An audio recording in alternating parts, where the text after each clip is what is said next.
Alden with your replay. Yan, IG story ni Alden. Layo pa nga na tinakbo nila. Ayan, tumakbo sila ng 12 kilometer. Grabe yun. Diyan sa UP Diliman. Ayan, kasama ni Alden dyan. Mga ka-gymmates niya. At si pinsan niya si Ate April. Galing pa si Alden ng El Nido, Palawan eh. Ito yung interview kay Alden. But sure project both local and international. The two of them, yes, were co-producers then. Pero ano to, will be released abroad. But I think this is me walking the talk and nakakatuwa lang na nag-level up na ng ganito yung appreciation ko with my job. Mahal ko yung trabaho ko bilang actor, and right now that I'm given a platform where I can, showcase my inputs with regards to how to improve and, bring back the glory days of Philippine cinema. Ayan pa yung sa El Nido, Palawan.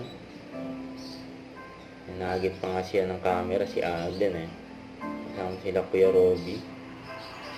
Ayan, sa replay ng ASAP natin to. Ayan, sa prod nila Alden at Julia. Ayan, sa Eastern Sunday. Sa post na ABS-CBN News. Heaven Peralejo prizes Alden Richard as director and actor. Yan yung endorsement ni Alden ng Brilliant Skin Essential. Yung gwapo na model eh.